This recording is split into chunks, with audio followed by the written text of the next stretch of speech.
Hello and welcome to the second episode of Our Garden Podcast on YouTube, and also it's going to be available on Spotify and Apple Music, wherever you get your podcasts.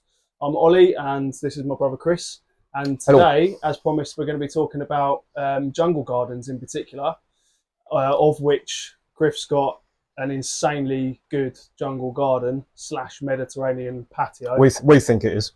Yeah, we think it is. You can probably hear that it's raining, so it's complete jungle vibes today, apart from the fake plants in the background.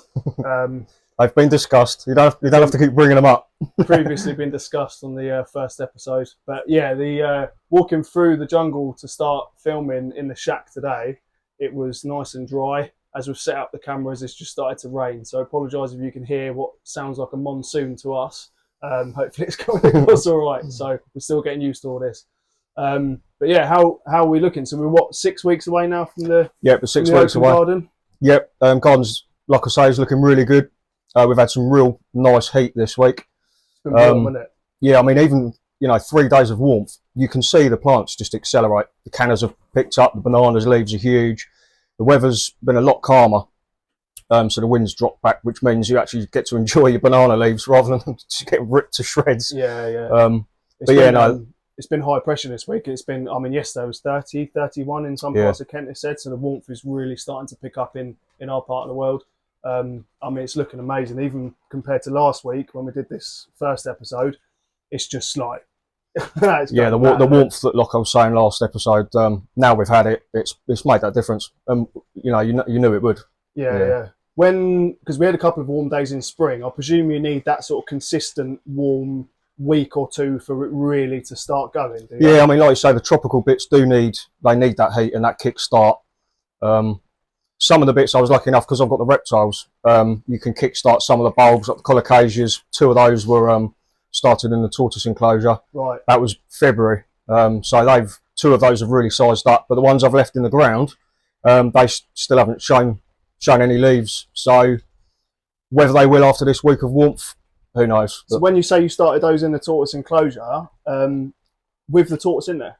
Yeah. Well, they're in a raised pot, so the tortoise is only a baby. So if you put them, at a height where he can't touch them. No. And that's just for the heat and the humidity and stuff. Yeah.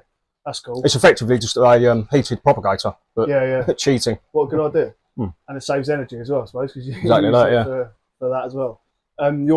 Your bananas out here, have I got the same type that I bought? You've got, the Ensete, which is the... Is this massive one out here an Ensete as well? Yep, that's what yours will, if you look after it. So obviously you can see here the size of the Ensete that Chris got, and also compared to mine. So I'm hoping that mine at some point in the next year or two will be comparable to this one here. That is stunning. That's 2 years old. Now I get it. Like I get that big leaf, the form, the texture, the rate they grow and all that. Like, I've seen it myself. I'm already on my third, what I would call a big leaf.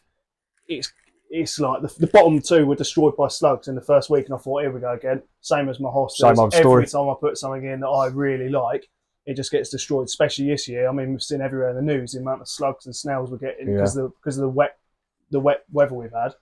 I thought, here we go again. But yeah, even my banana, which is my first real tropical element to that cottage garden, isn't it? Is starting to come alive. But yours are just like, the scale of this here. It's the Ensetes, I mentioned it in the podcast. I can't remember which episode it was in the podcast, but I was saying if you put a Morellii, in my experience, in part shade, where it's under the tetrapanax there, so it's quite shaded out. Yeah. But where it's looking for the light, the leaves they're just huge. So a lot of people think that they're full sun, not necessarily the case. So you're even under a canopy or in part shade, full shade, it's going to try and... They're doing fantastic, as you can see. It just shows, doesn't it? And reading the label on that, what would that suggest? Like full sun, yeah. Full sun. It just shows, doesn't it? Yep. You don't always have to... It's just trial and error, like we always say, and especially with us as like amateur / pros. And it was more of a case of, I didn't plan to put it there. It was more of a case of, I've bought too many plants. Where the hell are these plants going to go? And it's just... chuck it there, chuck it there, chuck it there, and if it works, it works. If it doesn't, it doesn't, because it can always be moved, But it's just a lot of my gardening has been luck. It's not all skill. Yeah, but you create your own luck, don't you? And the more you try, the more you make mistakes, the more you're going to learn. It's just trial and error. That's all it is, you know. So with regards to care for your bananas, you don't take them in, do you? The Insettes will come in, but the Musa will stay out. The Sycamensis I'll probably dig up and bring in. The Lasiocarpa, that will come in. So it's, yeah, they do need a bit more care than the Musas. Yeah. The Musas do. So what have I got a Musa? You've got an Insette. I've got an Insette. So with my Insette at the end of the season, so say, what am I going to do? Bring it in before the first frost, or at what point of the year would you bring them in? Keep an eye on the temperature. They say they don't like below 5, but I think that's a consistent 5. So it could get into October before I'm bringing it in? Well, yeah, well into October. I brought mine in near, I think it was near to Bonfire Night, actually. Yeah. It might have been beyond Bonfire Night last year. So, into November. So well into, okay. And then when I'm... It depends on the weather. Just keep an eye on the temperature. Yeah. But if there's frost on the forecast, get them in. And as a total beginner with banana plants, like me, what am I doing? So regards to me saying, I'm going to bring it in, what exactly is that process? You've got 2 options, really. The first one is to dig it up, keep some of the soil on the root ball, stick it in the smallest pot it'll fit in, leave all the leaves on it, or, you know, cut the dead ones off, but leave 2 or 3 growing leaves, and just try and keep it as a house plant for as long as possible. Oh, right, okay. The other option is... So pot it up? Pot it up, yeah. Don't water it or anything. You don't need to overwinter. It will just almost stop growing and go dormant. Right. The other option is to dry store. With the smaller ones, I've had mixed bag with those. Yeah. Like, the smaller they are, the harder they are to get through dried store, because they use up a lot of their reserves during the dormancy. Yeah. The bigger they are and the more mature they are, they seem to get through winter easier. But that's cut all the leaves off, tip the actual stem upside down, drain all the water, because there's a serious amount of water in there. Yeah. For a day or 2, and then wrap them, or put them in a loft or. So I reckon mine will get to what, maybe 2.5, 3 foot by the end of the season this year. Easily. So actually, I cut back some of my the overlaying stuff in my cottage border yesterday to make sure it's getting a bit more light. It's watered well, especially in this hot weather. I'm watering it loads. I'm giving it a bit more light now because it's just in front of where my tomato plant is that's gone mad. But again, that needs more sunlight, so I've given it more light. But so for that small one, I can literally treat that as a house plant when I bring it in, and maybe come spring next year, once the frosts have pretty much stopped, get it back out again. Yep. Yeah. Don't put it out too early though. I made that mistake last year and I lost 2 of my big specimen ones. Yeah. Just through rushing it, and there's no need because it's only 2-3 weeks. Yeah. You know, you're not actually spending a lot of time in the garden during those months anyway, so you're not gaining anything. You know.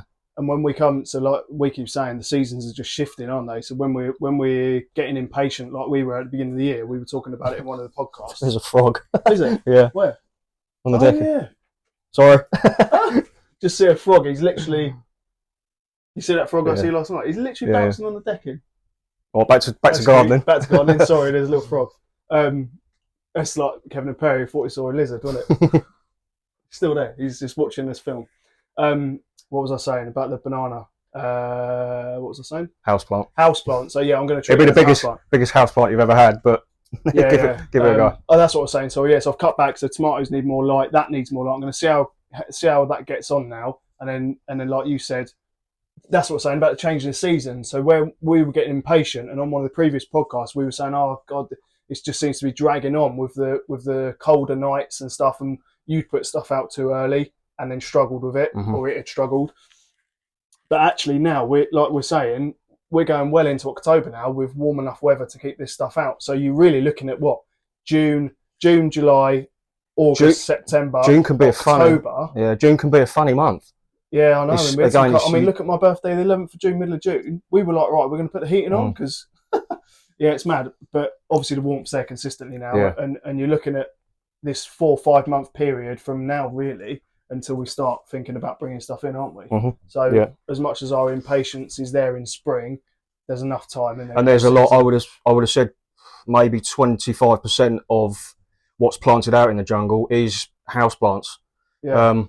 I tend to use houseplants more for bedding, and now the canopy's really matured nicely. Yeah. There's so much more space to be able to do that. Yeah. You know, you can get your begonias out, and there's all sorts of weird and wonderful bromeliads that are out there now, and it's so really looking good. I've got a question. If you were, so if this was like natively planted garden, as in like native trees and shrubs and bits like that, have you got more opportunity? Native to the British Isles. Yeah, as in the certain trees that you would grow in a British, like classic British garden, compared to certain things that you've got, which are obviously a lot more tropical and from different parts of the world, really, aren't they?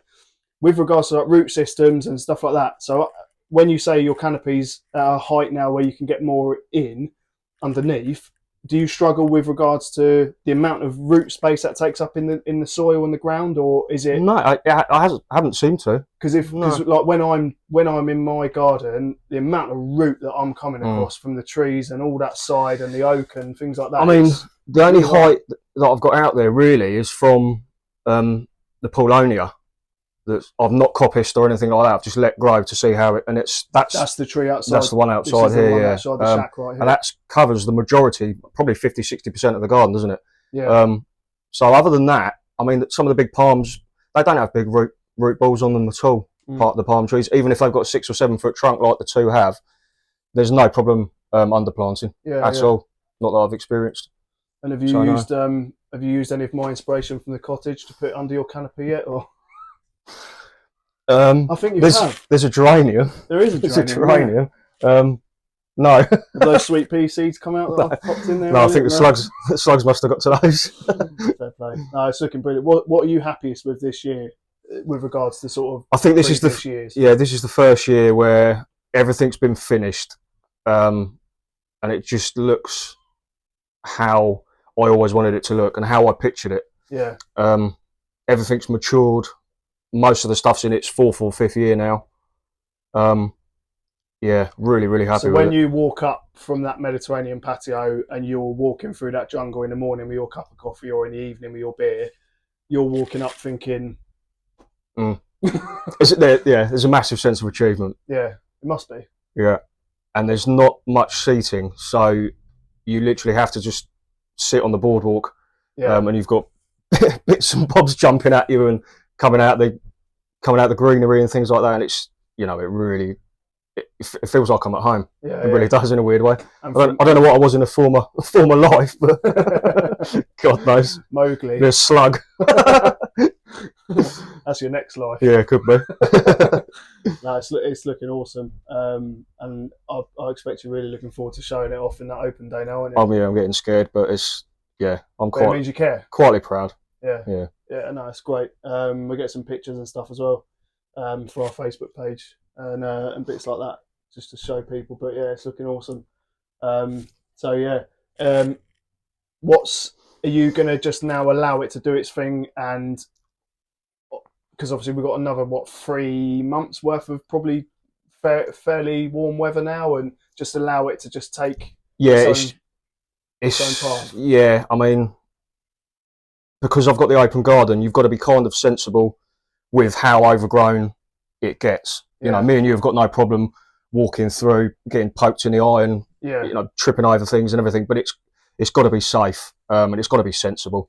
So if a leaf is starting to deteriorate and drop in the way of the path or the boardwalk, it's got to go. Yeah. But it's just, you know, a couple of leaves a week maybe, and just keeping it tidy, and the rest looks after itself. Yeah. Brilliant. It's gonna be great. It's gonna be a really good weekend, isn't it? It's gonna be good. Really looking forward to it. All right. Well, thanks for the chat about the jungle. And we have some more specific videos over the next coming weeks. Probably a few shorts with regards to certain types of plant that Chris used in the jungle and how he's got to this point where it's just incredible. So yeah, we look forward to seeing you during them, and also on our next feature length podcast / YouTube long form. But yeah, thanks for joining us, and we'll see you again soon. See ya.